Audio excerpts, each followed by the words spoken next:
So in this video, I am teaching an introduction to timber framing, and it's a one-day workshop, and we're working on cutting a tie beam where everybody has an opportunity to cut one mortise and one tenon, which is the real basics of timber framing. Pay close attention. There's a lot you can garner and you can gain from watching what we do, and it'll give you great insight into how you can become engaged in timber framing on your own. And be sure to subscribe to the channel and check out our website at axemaker.com for more opportunities to take workshops and engage further.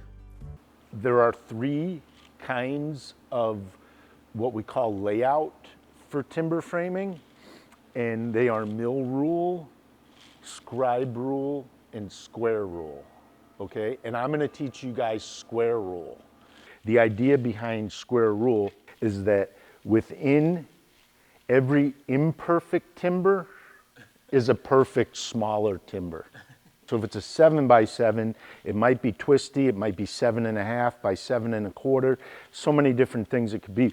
But there's always a perfect 6-inch timber within that bigger 7-inch timber. We create housings and reductions to bring the perfect timber out of the larger timber. There are certain faces, like the outside of the building, that are going to be more important than the inside between these posts. Doesn't define anything, right?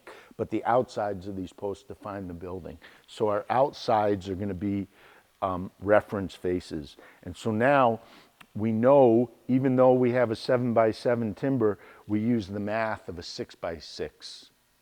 And then we create the 6 inches, and we call these housings and reductions.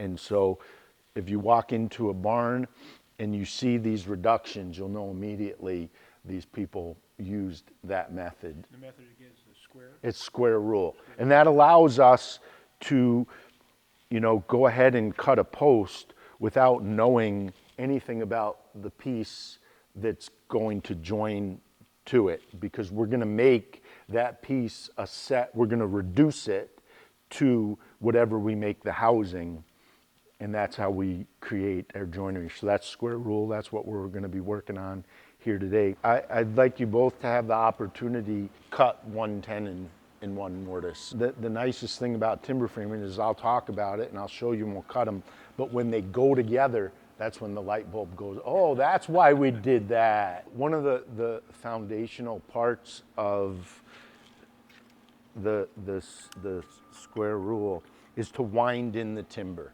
If they're to what we call winding in the timber, and with other woodworking, it's the same idea. Sure it does not no twist. So we'll do that by putting these two on there, and then Cal, if you want to step back here, what do you see when you sight across those?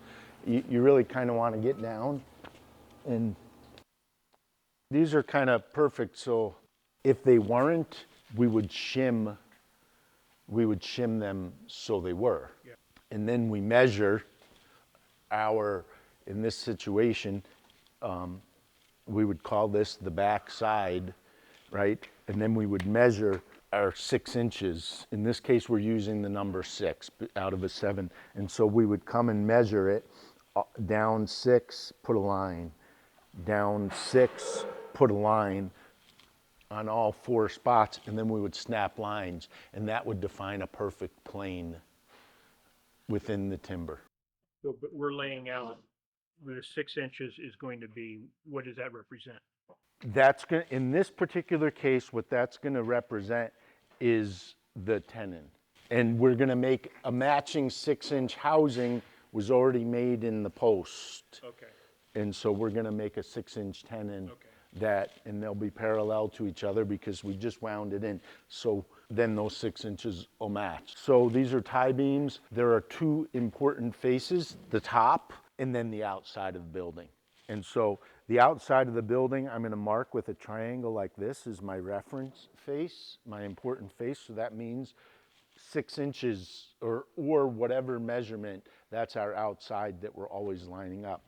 As far as the measuring goes, it's really important to pay attention and to focus. This has to be done accurately. If we want things to fit together, we need to accurately lay them out.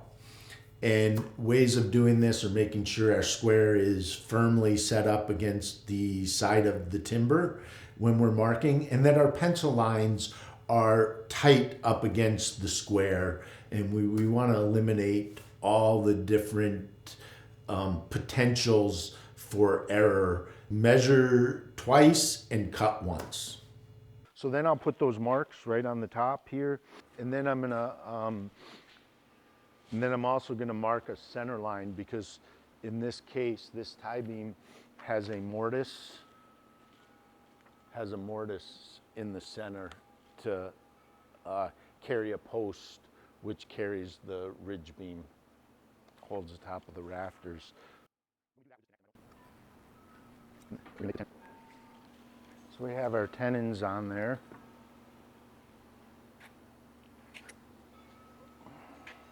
All that's left really on this end is to bring the reduction, to reduce this from 7 to 6 for 2 inches from the tenon. The first thing I do is kind of like just roll it and look at it, and I say, what do I want to visually see in my cabin, right? Because this is an 8 by 10 little cabin. So which are my 2 favorite faces? Because if it's in the cabin, I can only see the bottom of the timber and the face. So if there's one face that it's like, that's the prettiest face, then that's the face I'm gonna want to have the most visible. You have to stay oriented, being able to visualize how this relates to the other pieces. Yeah. I'll start cutting just to show you here. The basic process here is gonna be cutting the end and then creating the tenon. And then when the tenon is complete, then we do the reduction. I like to always be viewing my line. I'm not gonna cut on the back side. So I'm either moving myself around the timber or rolling the timber towards me to continue my line, but I always want to be able to see. So I'll get started. And so I'm probably right now I'm thinking about cutting from this corner to this corner. So I get that established, and now I just kind of work my way down. I'm gonna just roll it. There we go. And I'm not gripping the saw with a lot of strength. I'm just letting the saw do the cutting.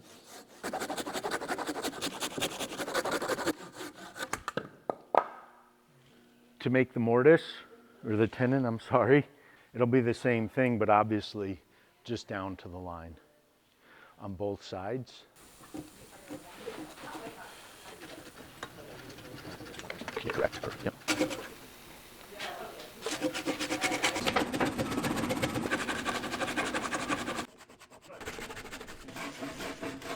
Nice.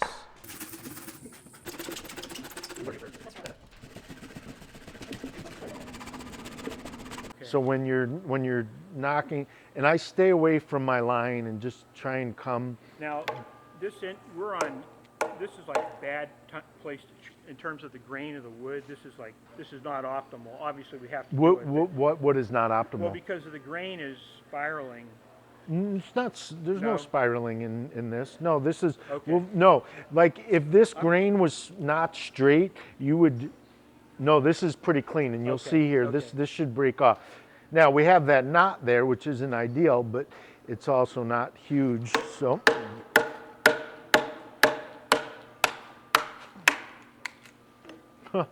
That doesn't happen very often, but see, we have nice straight grain. Yeah, you're right. You know, and you definitely want to read that, because if it's running down, you'll have to account for that. And so now that I exposed that, I can get right on it with my chisel and knock it off.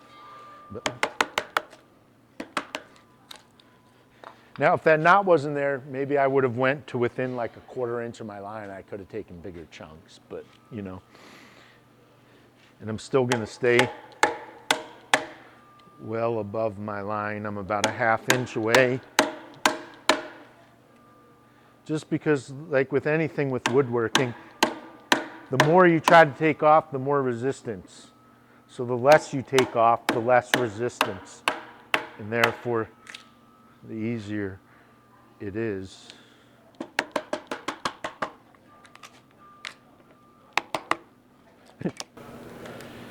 So with the bevel down in this situation, more control of where the chisel's going.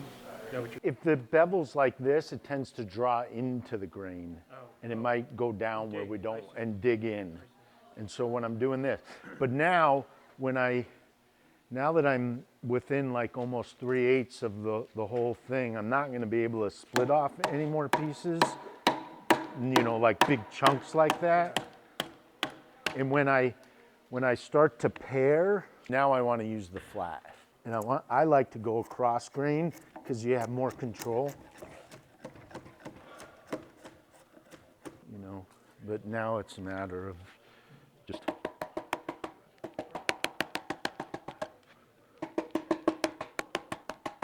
The worst thing we could do here is, you know, we're using the timbers and we're rolling them, and the worst thing we could do is drop this on the floor and break a corner off. It's the only thing I'd rather see you not do. So when you're not using the chisel, put it in here.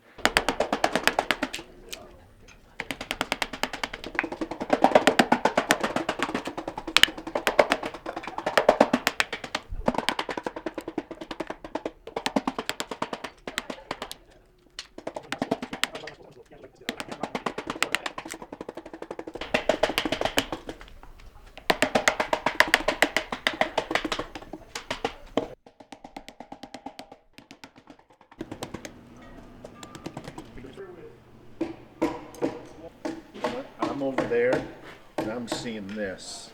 I don't like to see the hand anywhere where the chisel could end up in it. Is it going? There you go. From the side, I like to, you know, cut from this way.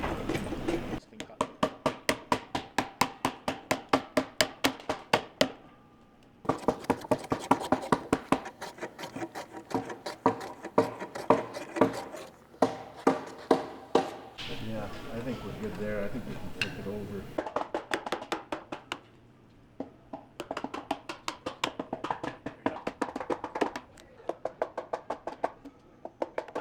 Hold down. I like to hold it up instead of like this, because your point is going to be digging in that way, whereas this way you're not really transferring your force quite as well. So go like that.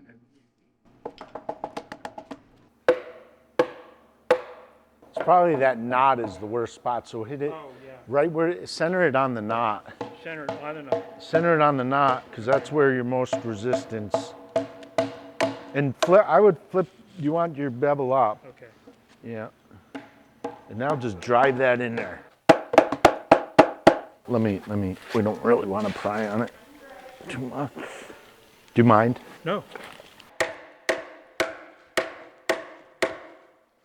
Oh, there's that other knot there. That's...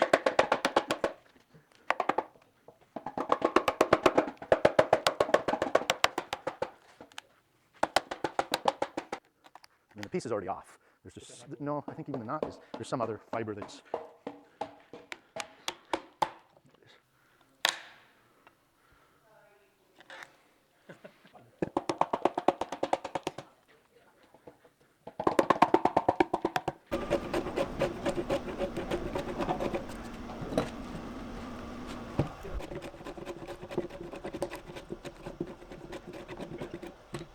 Okay, so now you want to take off all that.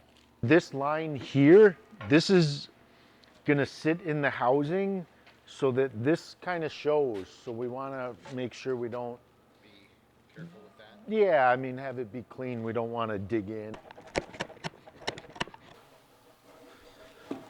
Cal, can I I like to get in here sometimes. Get down here, right? Sure. And now I can use my body pulling down, because I know that doing what you're doing gets tiresome.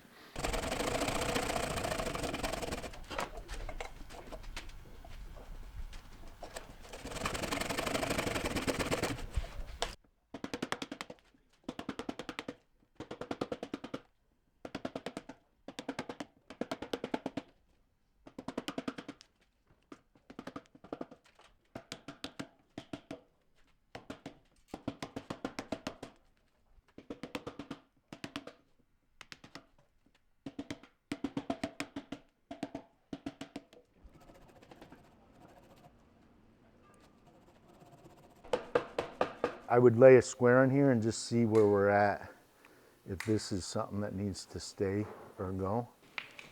No, from across, yeah, like that. Yeah, we're touching there, so yeah. So you could take a little bit off in here to get that.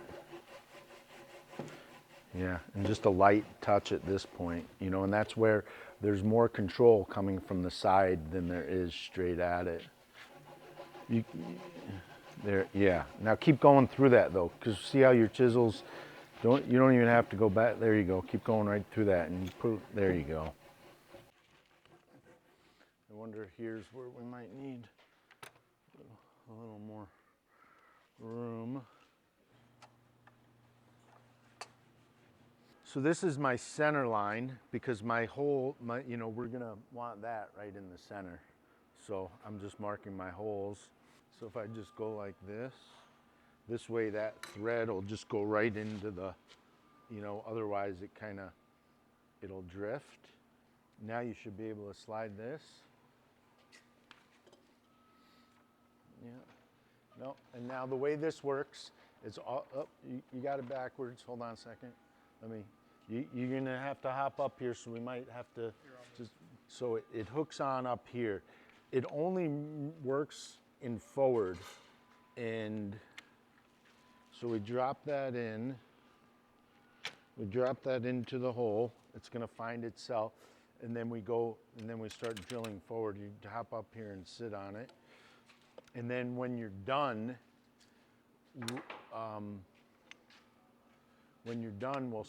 this slides in, and then it engages. You keep going forward, but that pulls it out. All right.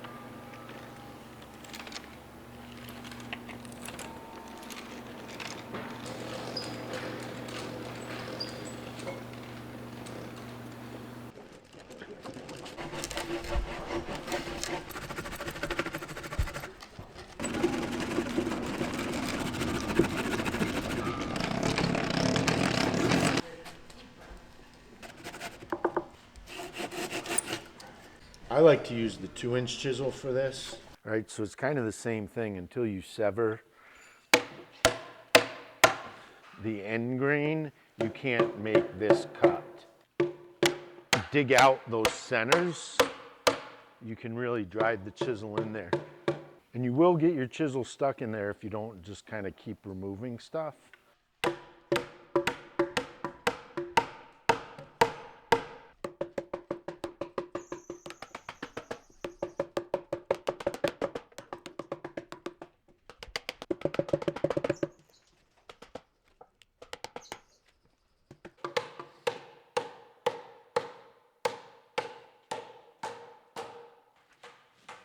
Oh, jeez.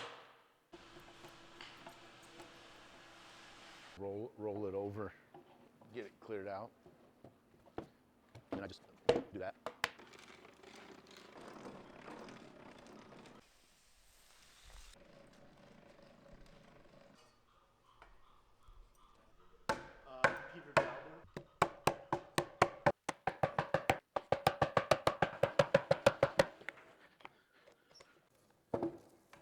So this is the tie beam. So that's the top of a post, and we can see how they fit. So are we a little tight? We're a little tight. I think it's just right. If if you put the,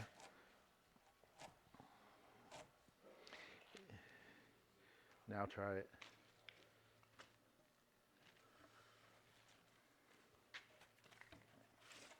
I got this end. Ooh, nice.